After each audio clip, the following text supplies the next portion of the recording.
जरा अंतरिक्ष से अपने देश भारत की कल्पना कीजिए।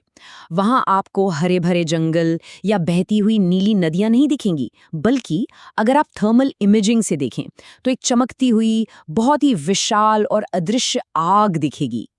आज के इस एक्सप्लेनर में हम सीधे इसी गंभीर मुद्दे पर बात करने वाले हैं। और सच मानिए, ये किसी हॉलीवुड की साइंस फिक्शन फिल्म का कोई सीन नहीं है। ये आज की वो कड़वी हकीकत है जो हमारे पूरे पर्यावरण को सचमुच एक भट्ठी में बदल रही है। जरा सोचिए, गर्मी से बेहाल होकर आसमान से गिरते पक्षी, पिघलता हुआ डामर और इन सबके बीच प्रशांत महासागर की गहरी खाइयों में जागता हुआ एक बहुत बड़ा राक्षस। सुनने में ये किसी डरावनी कहानी जैसा लगता है ना? लेकिन ये हमारी आज की जमीनी सच्चाई है। हम जिस भयानक गर्मी का सामना कर रहे हैं वो इतनी तीव्र है कि उसका असर चारों तरफ सीधे तौर पर दिख रहा है। और सबसे डरावनी बात तो ये है कि समुद्र की गहराइयों में जो ये राक्षस अंगड़ाई ले रहा है, उसका कहर हम सब पर बहुत जल्द टूटने वाला है। तो चलिए इसकी गहराई में चलते हैं। जरा इस नंबर पर गौर कीजिए, 44.2 डिग्री सेल्सियस। ये अकोला का हालिया तापमान है। और यकीन मानिए, ये कोई आम गर्मियों का दिन नहीं था। ये हमारे लिए एक बहुत बड़ा सायरन है, एक स्पष्ट चेतावनी। जब हमारे शहरों का तापमान इस खतरनाक स्तर तक पहुंचने लगे तो हमें समझ जाना चाहिए कि हमारी जलवायु में कुछ बहुत ही भयानक, कुछ बहुत बड़ा बदलाव आ रहा है और समय तेजी से बीत रहा है। तो अब सवाल उठता है कि ये सब हो कैसे रहा है। चलिए इस घटना की संरचना को समझते हैं और देखते हैं कि ये राक्षस आखिर जाग कैसे रहा है। वैज्ञानिकों की भाषा में इस राक्षस का एक खास नाम है, गॉडजिला अल नीनो। और ध्यान रहे, ये सिर्फ लोगों का ध्यान खींचने के लिए रखा गया कोई फैंसी नाम नहीं है। ये एक बेहद दुर्लभ जलवायु घटना है। इसमें होता यह है कि समुद्र की सतह का तापमान अचानक 2 डिग्री सेल्सियस या उससे भी ज्यादा बढ़ जाता है। अगर हम इतिहास के पन्ने पलट कर देखें तो इसके नतीजे रोंगटे खड़े कर देने वाले रहे हैं। पिछली बार जब इस तरह का पैटर्न बना था ना, तो दुनिया भर में करीब 3 से 5 करोड़ लोगों को अपनी जान गंवानी पड़ी थी। तो आखिर ये पूरी प्रक्रिया काम कैसे करती है? देखिए, आम दिनों में प्रशांत महासागर एक बिल्कुल परफेक्ट मशीन की तरह काम करता है, जहां व्यापारिक हवाएं गर्म पानी को धकेलकर ऑस्ट्रेलिया की तरफ ले जाती हैं। लेकिन गॉडजिला एल नीनो के आते ही इस शानदार मशीन में एक बहुत बड़ा ग्लिच यानी खराबी आ जाती है। हवाएं कमजोर पड़ जाती हैं और वही गर्म पानी का विशाल भंडार वापस पलटकर दक्षिण अमेरिका की ओर तेजी से बहने लगता है। इसे कुछ इस तरह समझिए कि हमारी धरती को तो जलवायु परिवर्तन की वजह से पहले से ही तेज बुखार है, और ये घटना उस बंद गर्म कमरे में एक हाई पावर हीटर चालू कर देती है। और ये आंकड़े बहुत ही साफ तौर पर दिखाते हैं कि आखिर साल 2026 इतना विनाशकारी क्यों माना जा रहा है। ये कोई रोजमर्रा वाला अल नीनो नहीं है। वैज्ञानिक इसे ट्रिपल बेसिन अलाइनमेंट बुला रहे हैं। इसका मतलब है कि प्रशांत महासागर, हिंद महासागर और अटलांटिक महासागर, ये तीनों पूरे 140 सालों में पहली बार एक साथ आ रहे हैं। ये आपस में एक ऐसा तालमेल बिठा रहे हैं जो इतिहास में नहीं देखा गया।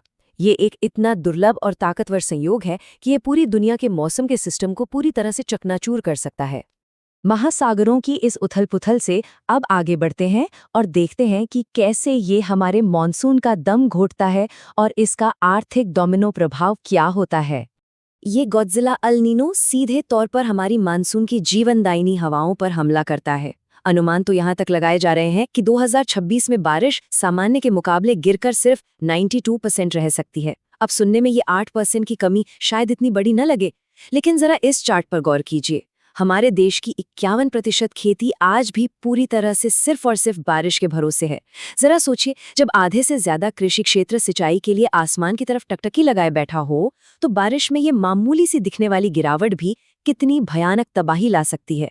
और इसी तबाही का अगला डोमिनो गिरता है सीधे हमारी जेब पर, पूरे 9% की वृद्धि के रूप में। जब मॉनसून फेल होता है तो फसलें सूख जाती हैं और बाजार में खाने पीने की चीजों की सप्लाई गिर जाती है। नतीजा, भोजन की कीमतों में 9% या उससे भी ज्यादा का उछाल आ सकता है। और इस महंगाई की सबसे भारी मार किस पर पड़ती है? जाहिर है, मिडिल क्लास और गरीब परिवारों पर। जब 2 वक्त की रोटी महंगी हो जाए ना, तो वो सिर्फ मौसम की खराबी नहीं रह जाती, वो सीधे सीधे जिंदगी और मौत का सवाल बन जाती है। अर्थव्यवस्था से हटकर अब सीधे इंसानी शरीर पर आते हैं। चलिए समझते हैं रात की गर्मी के इस जाल को, जो हमारे शहरों को एक ओवन में बदल रहा है। अब जो बात इन आंकड़ों में सबसे ज्यादा चौंकाने वाली है वो है दिन और रात के तापमान में होने वाली वृद्धि का ये भारी अंतर। साल 2024 में दिल्ली में दिन के तापमान में 1.8 डिग्री सेल्सियस की बढ़ोतरी दर्ज की गई। ये खुद में काफी परेशान करने वाला है। लेकिन जरा रात के तापमान को देखिए, ये सीधे 4.4 डिग्री सेल्सियस तक उछल गया। यही वो चीज है जिसे हम अर्बन हीट आइलैंड इफेक्ट कहते हैं, जहां शहरों की रातें दिन के मुकाबले कई ज्यादा तेजी से खौल रही हैं। और जानते हैं ऐसा क्यों हो रहा है? इसका सीधा कारण है हमारे शहरों का आधुनिक कंक्रीट वाला बुनियादी ढांचा। ये जो ऊंची ऊंची इमारतें और डामर की काली सड़कें हैं ना, ये पूरे दिन एक स्पंज की तरह सूरज की आग को अपने अंदर सोखती रहती हैं। और फिर जैसे ही रात होती है, जब हमारे थके हुए शरीर को ठंडक और आराम की सबसे ज्यादा जरूरत होती है, तब ये इमारतें उस भयंकर गर्मी को हवा में उगलना शुरू कर देती है। सच कहूं तो रात के अंधेरे में ये हमारे ही बनाए हुए जानलेवा हीटर बन जाते हैं। ये 30 डिग्री सेल्सियस का आंकड़ा इंसानी शरीर के लिए एक बेहद नाजुक लक्ष्मण रेखा है। जब रात का तापमान इस 30 डिग्री के पार ही अटका रहता है तो शरीर को आराम करने का मौका ही नहीं मिल पाता। और जिन लोगों के पास एयर कंडीशनिंग की सुविधा नहीं है, उनके लिए तो ये किसी भयानक यातना से कम नहीं। ऐसे में हमारा दिल और दिमाग लगातार ओवरड्राइव में काम करते रहते हैं। स्थिति इतनी गंभीर हो जाती है कि शरीर अंदर से ठंडा नहीं हो पाता और इंसान के अंग सचमुच अंदर ही अंदर पकने लगते हैं। ये वाकई एक खामोश कातिल है। और अगर आपको लग रहा है कि ये सिर्फ कोरी कल्पना है, तो चलिए थोड़ा पीछे मुड़कर देखते हैं कि कैसे इतिहास खुद को दोहराता है और 1877 ने हमें क्या चेतावनी दी थी। ये टाइमलाइन तबाही के एक बहुत ही स्पष्ट रास्ते को दिखाती है। साल 1877 में एक सुपर अल्नीनो ने ऐसा भयानक कहर ढाया था कि पूरी दुनिया में अकाल पड़ गया था।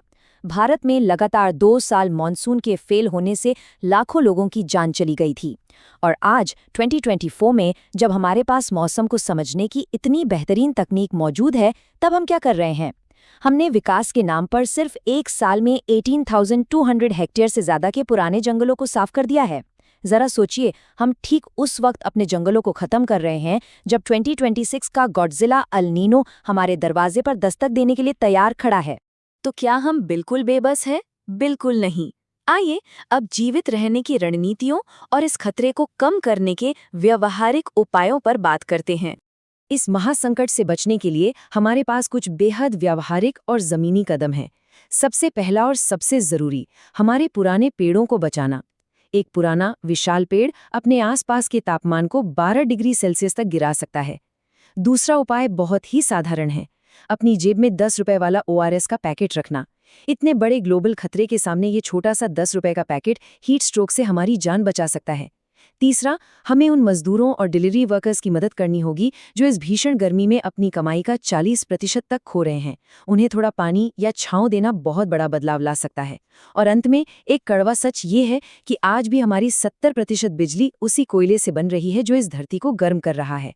ऐसे में सौर ऊर्जा की तरफ तेजी से बढ़ना अब हमारे लिए कोई विकल्प नहीं बचा है, ये हमारी जरूरत बन चुका है।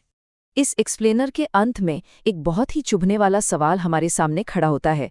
देखिए, 2026 का ये अल्नीनो दुनिया की आखिरी घटना नहीं है। ये एक चक्र है जो बार बार लौट कर आएगा। लेकिन डरावनी बात यह है कि हर बार जब ये लौटेगा तो हमारी धरती का आधारभूत तापमान पिछली बार से कहीं ज्यादा होगा।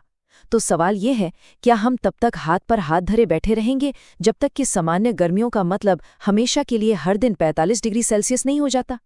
इस पर गंभीरता से विचार करना और आज ही कदम उठाना, यही तय करेगा कि हम कैसा भविष्य देखने वाले हैं।